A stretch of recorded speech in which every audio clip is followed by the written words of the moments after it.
TikTok. May na-discover lang ako sa pusa ko. Para siyang aso.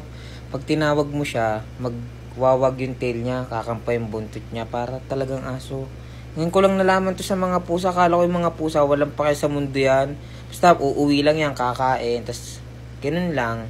Yun lang yung trabaho ng pusa na to. Pero nung nagtaka ko, tinawag ko siya, sabi ng buntot niya. Tapos, sunod-sunod, tama. Papayta sa inyo. Pip! Pip! Pip, pip!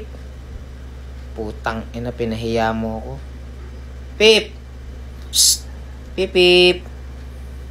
Pip! Ayun o, konti na lang eh. Pip, pip! Pip, pip! Pip, pip!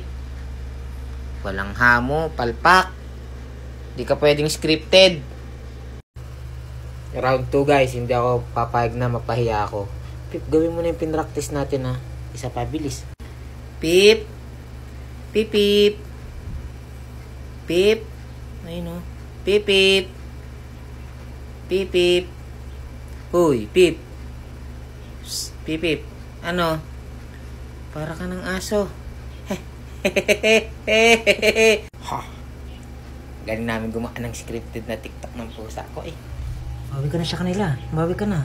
Bawi ka na. Ay, titya, pip, pip. Bye-bye, pip, pip.